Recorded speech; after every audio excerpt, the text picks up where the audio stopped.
Baik, sekarang kita akan lihat bagaimana cara penggunaan alat ini. Yang pertama, kabel dari kamera ini kita hubungkan ke USB dari laptop. Maka begitu kabel ini kita masukkan ke USB, maka di sini sudah ada lampu yang menyala. Jadi ini kalau saya lepas, nah ini sudah ada lampu yang menyala dan ini bisa kita matikan. Kalau cahaya ruangan sudah cukup, maka ini bisa kita matikan.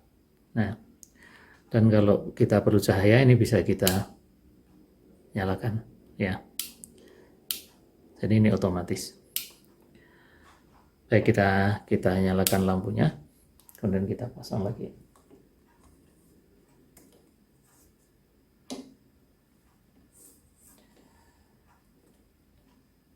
Kemudian kamera ini juga bisa kita geser ke kanan atau kita geser ke kiri. Fungsinya apa? Kalau ini kita geser ke kanan untuk melihat buku halaman kanan dan ini halaman kiri.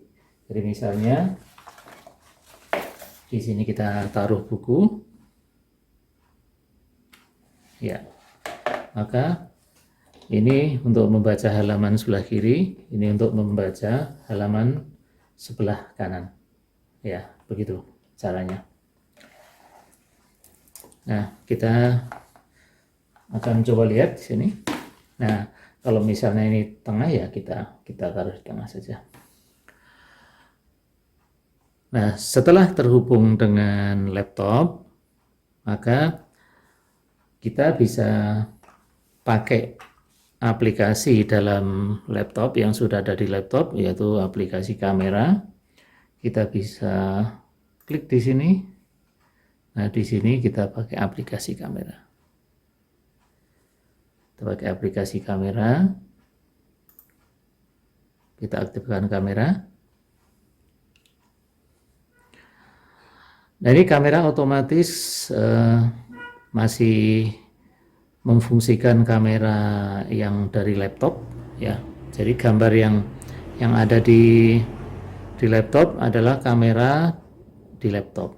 Maka kita bisa change di sini, ya. Kita bisa lihat di sini ada gambar kamera. Ini change kamera. Kalau ini kita klik, nah maka ini laptop sudah menampilkan apa yang dilihat oleh kamera di sini. Nah, sehingga dengan begini maka kita bisa naruh buku, ya. Jadi kalau kita bisa naruh buku di sini, kita bisa membaca. Nah, seperti ini. Jadi kalau misalnya kita mau mengajar atau melihat buku halaman sebelah kanan, ini tinggal kita geser ke kanan, ya. Ini bisa kita majukan, kita mundurkan. Jadi ini bisa menampilkan halaman buku sebelah kanan. Nah, dengan cara begini. Kemudian kalau kita ingin menampilkan halaman buku sebelah kiri, ini kita geser ke kiri. Ya. Jadi ini tinggal kita majukan, kita mundurkan. Nah, ini kita bisa ini. Lalu kalau misalnya buku ini, misalnya ini kamera terpasang miring, nah ini akan seperti ini. Nah, ini bisa kita putar, kita benahi, kita putar begini. Ini bisa diputar-putar, atau miringnya ke sini, maka kita bisa benahi, nah, bisa kita putar sehingga tampilan pada laptop atau pada layar itu lurus, ya. Kemudian, nah ini kita bisa lihat. Nah, kemudian juga dengan kamera ini bisa dinaikkan dan diturunkan, maka kita coba kita turunkan. Nah, kita bisa lihat gambar yang ada di laptop ini semakin besar. Jadi ini adalah semacam optical zoom yang kamera yang kita gerakkan naik turun untuk mendapatkan gambar yang lebih besar. Kalau ini saya turunkan lagi, Ini saya turunkan lagi. Nah, saya turunkan lagi. Nah, gambar akan semakin besar ya. Kita bisa lihat gambarnya semakin besar. Jadi fungsi ini naik turun ini tidak lain adalah semacam optical zoom. Optical zoom tapi manual ya. Jadi nah, kita lihat ini bisa kita mainkan cahayanya. Kalau ini kita matikan cahayanya, kita nyalakan cahayanya ya. Kemudian ini kita kembalikan ke atas misalnya. Ya, kita kendorkan, kita naikkan ke atas, kemudian kita kunci lagi. Nah, dengan demikian maka kita bisa menampilkan buku atau membaca buku, menunjukkan buku-buku yang belum ada di dalam laptop, yang belum ada dalam bentuk PDF, yang belum ada e-booknya, kita bisa tampilkan di laptop. Dan nanti akan kita bisa share melalui Zoom, melalui pengajaran online. Ya, jadi dengan ini kita bisa menampilkan buku yang belum ada e-booknya, langsung bisa kita lihat. Nah, selain itu kita juga bisa mengajar secara langsung dengan alat ini. Nah, kita bisa lihat ini ada kertas HVS. Kertas HVS cukup kita taruh di sini. Cukup kita taruh, kita bisa agak di tengah misalnya, bisa di sini. Nah ini biar satu halaman penuh. Ini ini kan halaman. Nah, ini ada halaman. Nah, gini.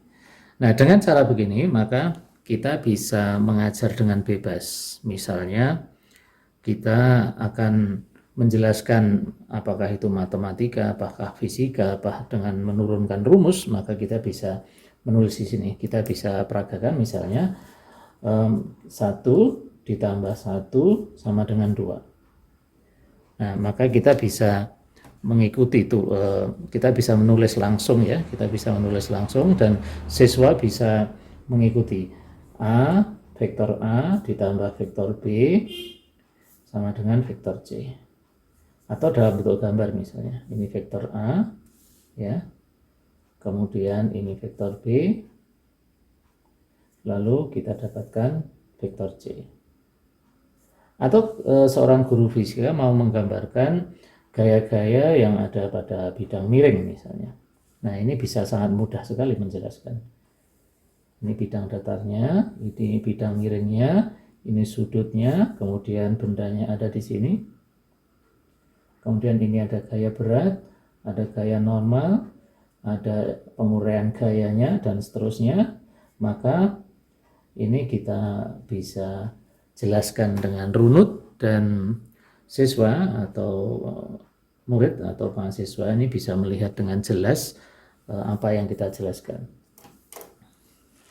Selain itu kita juga bisa memperagakan alat-alat atau benda-benda yang sekiranya kita ingin tunjukkan kepada siswa. Sebagai contoh ini ada batu.